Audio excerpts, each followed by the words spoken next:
Kembali lagi di segmen Fundit, Fundamental Pandit CNBC Indonesia bersama saya Tasya Natalia. Di sore hari ini kita akan membahas emiten sektor energi yakni Rukun Raharja atau biasa kita kenal dengan kode saham Raja. Nah, emiten Raja ini mencatatkan laba yang melonjak signifikan, lebih dari 100% di kuartal 1 2023 ini. Mari kita lihat untuk harga sahamnya hari ini. Nah, hari ini Raja berhasil naik atraktif juga 5,50%. Ini masih perdagangan berjalan, jadi nanti kita watch lagi pukul 4 sore waktu closing. Next. Nah, Rukun Raharja atau yang kita kenal Raja ini sudah berdiri sejak tahun 1993 dan IPO di tahun 2006 dengan harga IPO di 120 dengan struktur kepemilikan paling banyak di PT Stosa bersama mitra sebanyak 32,62%, kemudian Hapsoro memiliki 28,51%, ini merupakan pengendali, dan kemudian ada PT Basis Utama Prima 12,22%, ada ZZS World Tambang 5,20% dan sisanya 21,45% dimiliki oleh masyarakat.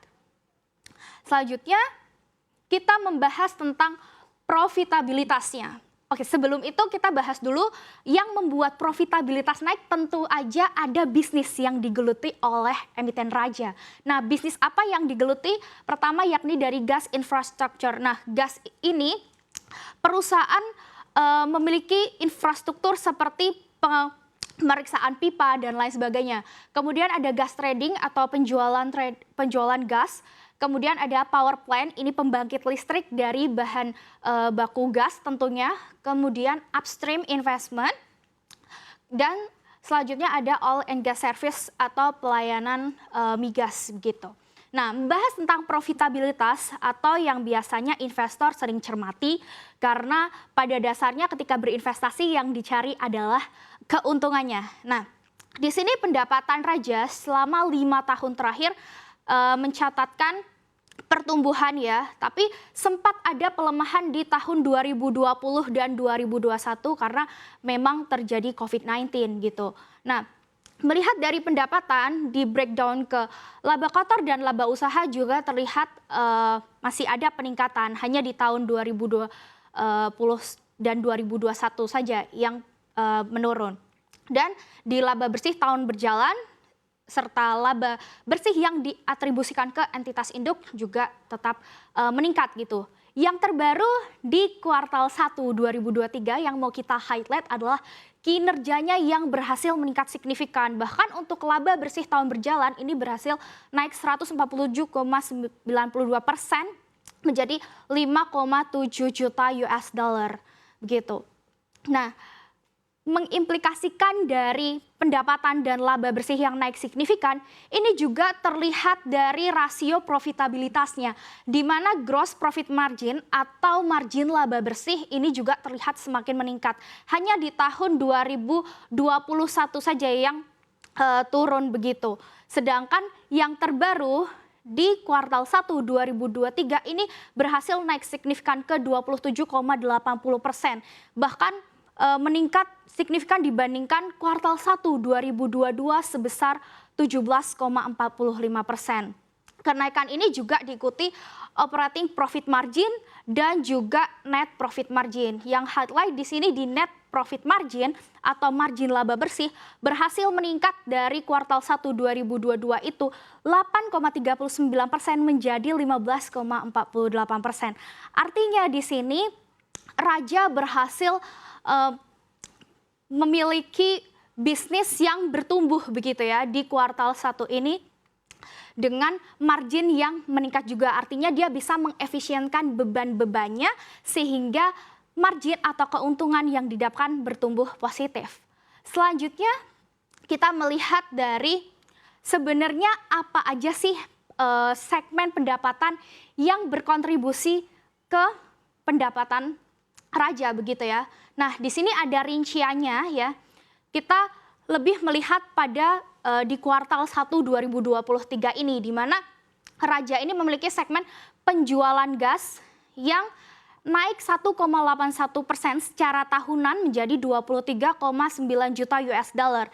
Nah, kalau misal kita bandingkan dengan total pendapatan dari segmen penjualan gas ini, dia berkontribusi paling signifikan mencapai 64,81%.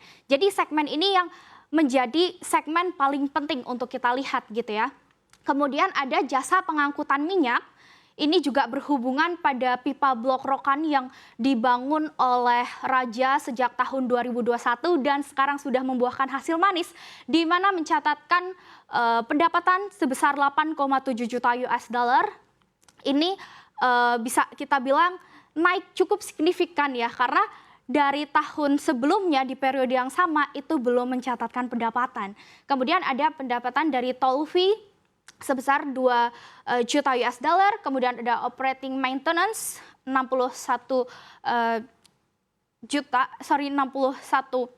US dollar, kemudian ada pendapatan gas kompresor itu 616,4 juta US dollar dan lainnya sebesar 954,9 US dollar. Dari semua segmen pendapatan Raja ini bisa kita bilang bertumbuh ya, artinya ini hal yang cukup positif karena bisnisnya bisa bekerja dengan efisien dan juga baik.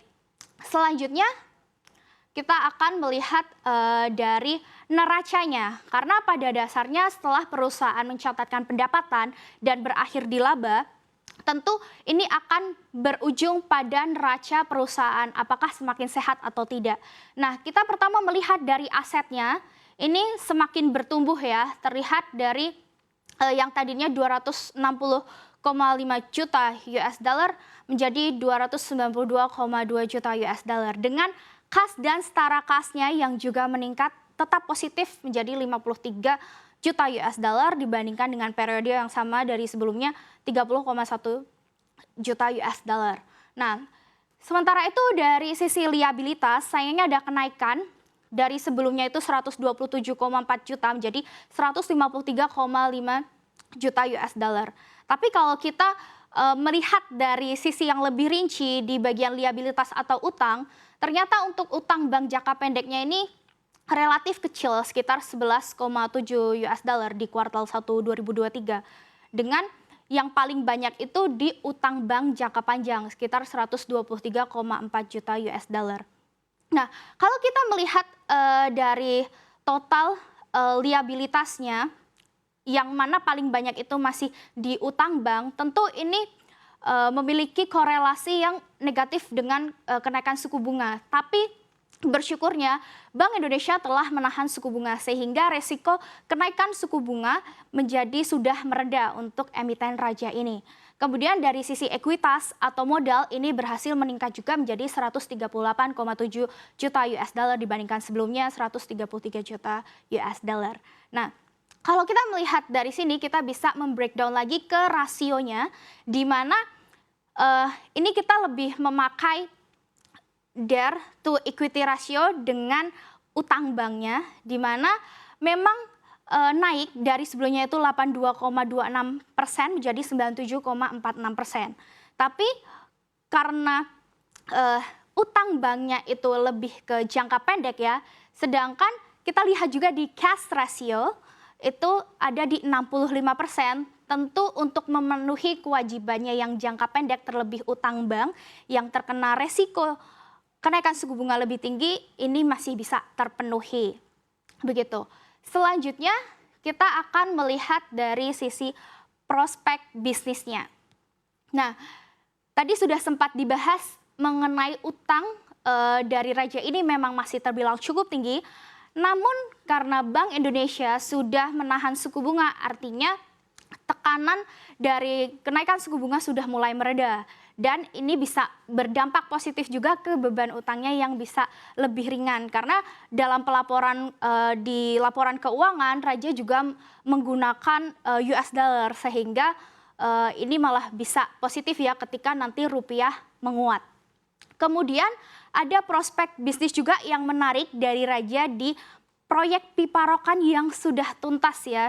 Jadi ini tentunya akan berdampak optimal ke profitabilitas ke depan. Apalagi sudah membuahkan hasil yang manis juga di kuartal 1 ini, di mana pengangkutan minyak sudah mencatatkan pendapatan sekitar 8,72 juta US dollar.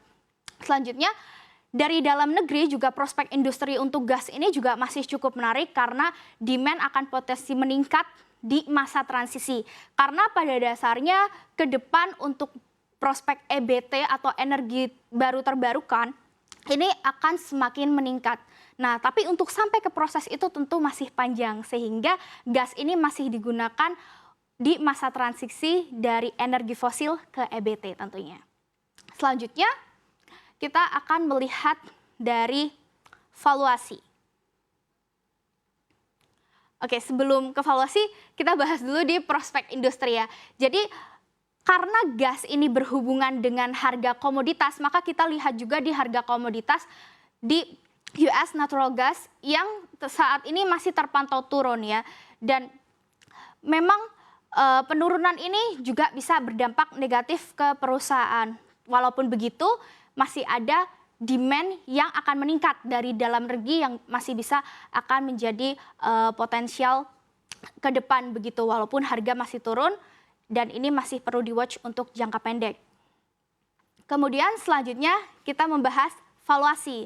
Valuasi ini juga penting kita lihat untuk menentukan apakah emiten raja ini dihargai dengan murah atau mahal. Nah, kita menggunakan metrik price to earning ratio, di mana raja ini saat ini dihargai 22,32 kali PE. Ini masih lebih rendah dibandingkan dengan rata-ratanya, yakni 26, sekian. Artinya ini secara teoritis masih murah. Oke, secara kesimpulannya, valuasi murah memang menunjukkan pertimbangan yang cukup untuk kita mengkoleksi saham. Namun ada baiknya juga kita melihat dari sisi teknikalnya. Dan kalau kita melihat ke prospek jangka panjang, di mana industrinya masih positif, tentu ini juga akan berkontribusi positif ke raja ke depan. Jadi kalau kita menilai secara prospek, tentu masih akan cukup bagus, namun dalam jangka pendek kita masih perlu memperhatikan harga gas yang masih turun.